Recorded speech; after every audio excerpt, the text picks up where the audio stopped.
रहा हूं कि जिनकी खिताबत का शहरा पूरे इलाके में नहीं बल्कि आलमी शोहरत याफ्ता बेबाक खतीब है।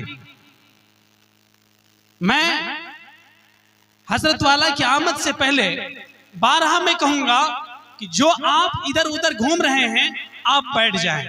बड़ी शिद्दत के बाद, बड़ी शिद्दत और बड़ी मुद्दत, बड़े लम्हे के बाद हजरत की बारी आई है। मैं खुद हजरत की तमाम तर निकात पर फिदा हूँ। बहुत ही बासलाहियत खुत्तात आलिम दीन जिनके बेशुमार नकुश हमारे उलमा के लिए बतौर नसीहत आते हैं और हजरत के तमाम तर निकात से हम लोग फैज़याब होते हैं। मेरी मुराद आलिमी शोहरत याफ्ता खतीब हजरत मौलाना खालिद अनवर साहब दामजिल्लुहुल आली हैं। हजरत वाला तशरीफ लाएं और अपनी कीमती नसीहतों से हम सामईन को फैज़याब फरमाएं। बिस्मिल्लाहिर्रहमानिर्रहीम। अस्सलामु अलैकुम व रहमतुल्लाहि व बरकातुहू। जवाब नहीं आया, जवाब आ जाए कम से कम। अऊज़ु बिल्लाहि मिनश शैतानिर रजीम। बिस्मिल्लाहिर्रहमानिर्रहीम। इन्नल्लज़ीना क़ालू रब्बुनल्लाह सुम्मा इस्तक़ामू ततनज़्ज़लु अलैहिमुल मलाइका।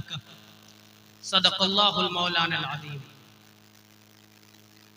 हज़रात मुहतरम सामईन किराम, स्टेज पर तशरीफ फरमा हमारे मुअज़्ज़ज़ उलमाए किराम, आज के इस इजलास का जो उन्वान है तहफ़्फ़ुज़े ईमान कॉन्फ्रेंस। सही कह रहे हैं? तहफ़्फ़ुज़े, आवाज नहीं आ रही है, तहफ़्फ़ुज़े ईमान। बात को समझने की जरूरत है। तहफ़्फ़ुज़े ईमान और दूसरा मदरसा फैजुल मुख्तार, इन दोनों का आपस में जो रिश्ता है यह लाजिम और मलजूम का है। चंद बातें सिर्फ मैं आपके सामने में अर्ज करूंगा, फिर चला जाऊंगा।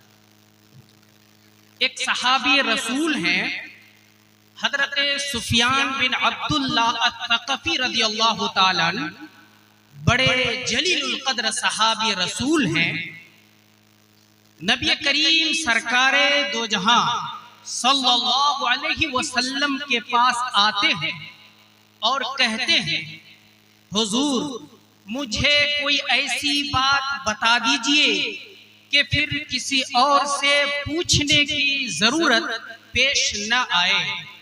अल्लाह के रसूल प्यारे नबी सल्लल्लाहु अलैहि वसल्लम ने जवाब दिया, कुल आमन्तु बिल्लाहि सुम्मा इस्तक़िम।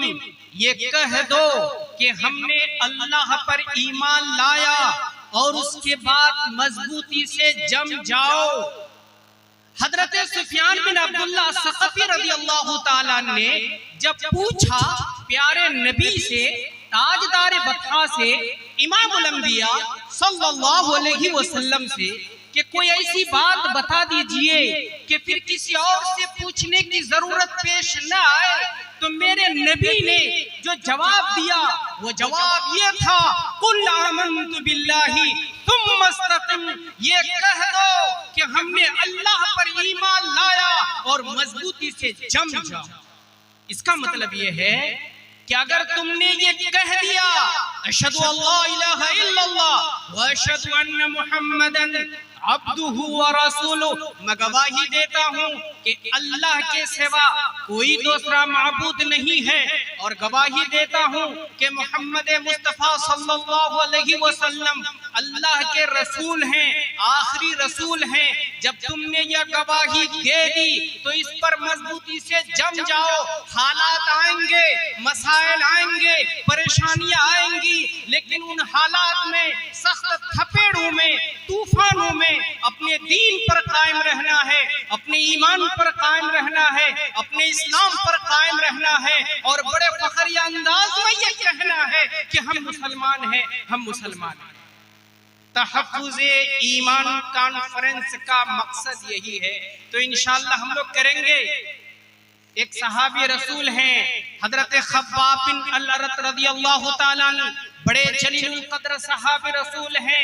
जब उन्होंने अल्लाह के रसूल प्यारे नबी ताजदार वफा वजूद ज़बान पर एक ही रट है कि हमने दामने मोहम्मद में पनाह ले ली है, अब मुझे इसको छोड़ना नहीं है, हमने कलमा पढ़ लिया है, अब इससे हमें इनकार नहीं करना है। हम लोग भी रहेंगे इंशाअल्लाह। इस पर हालात आ रहे हैं और हालात मजीद खराब होंगे। हम जू कयामत के करीब आएंगे। मेरे नबी ने ऐलान किया है, हे लोगो याती अलन नासी ज़मानुन, ए लोगो याद करो एक जमाना ऐसा आएगा अस्साबिरु अला दीनिहिम, कि उस वक्त में दीन पर कायम रहना, अपने ईमान पर कायम रहना, अपने इस्लाम पर कायम रहना ऐसे ही होगा जैसे कि आग के अंगारे को अपने हाथ पर लेना है। लेकिन खबरदार है लोगो, ऐसे मोड़ पर अपने दीन पर और अपने इस्लाम पर कायम रहना है। इंशाअल्लाह हम लोग कायम रहेंगे। मेरे बुजुर्गों, इन मदरसों का मकसद यही है। मदरसा चाहे छोटा हो या मदरसा बड़ा हो, मदरसा मदरसा है। मदरसा चाहे फूस के मकानात में हो, झोपड़ियों में हो या बुलंद बाला इमारतों में हो, कोई फर्क व तफावत नहीं है। अगर कुरान करीम की तालीम दी जा रही है, सबसे बेहतर कलाम का दर्स दिया जा रहा है, खालिक़े कायनात के कलाम को पढ़ाया जाता है, वो मदरसा है। और उसकी निस्बत नबी करीम सरकारे दो जहां सल्लल्लाहु अलैहि वसल्लम से है। बल्कि आप सल्लल्लाहु अलैहि वसल्लम ने जो चबूतरा बनाया था उस चबूतरे से है। आप सबको पता है कि आप सल्लल्लाहु अलैहि वसल्लम ने मस्जिद नबवी की तामीर की।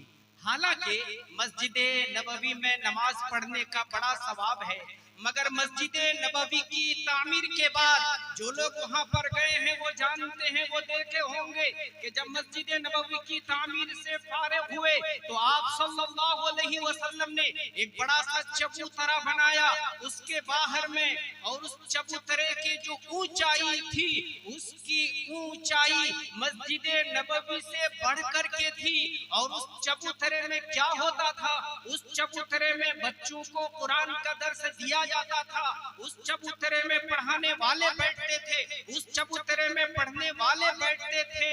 मगर उस चबूतरे की ऊंचाई मस्जिद नबवी से ऊंची है।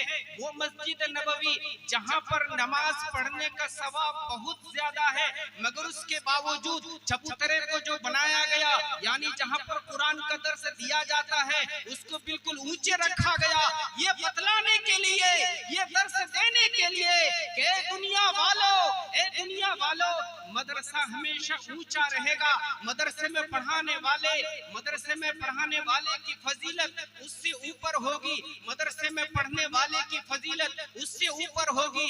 इसलिए कि अगर मस्जिद में कुरान पढ़ा जाता है, अगर मस्जिद में कुरान पढ़ा जाता है तो उस चबूतरे में और उस चबूतरे से जिस छोटे छोटे मदरसों की निस्बत है वहाँ कुरान को पढ़ना सिखाया जाता है, इसलिए उस चबूतरे को ऊंचा रखा गया।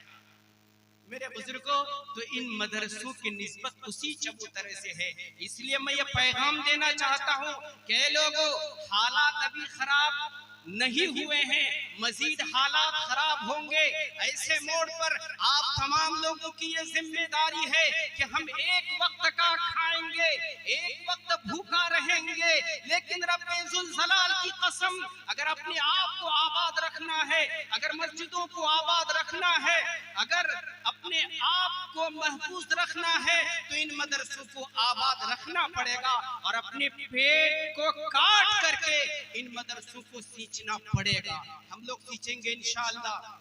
एक वक्त खाना पड़े, एक वक्त खाइए। अभी हम कई मदरसे में गए और वहां पर देखा, ये देखकर बड़ी हैरानी हुई कि उस गांव में बड़े साहिब सरबत लोग रहते हैं, करोड़ों रुपए पानी की तरह लोग बहाते हैं, लेकिन अफसोस के साथ कहना पड़ता है, रब्बे जुल जलाल की कसम, तुम्हारे गांव में कोई ऐसा मदरसा है जहां के छत से पानी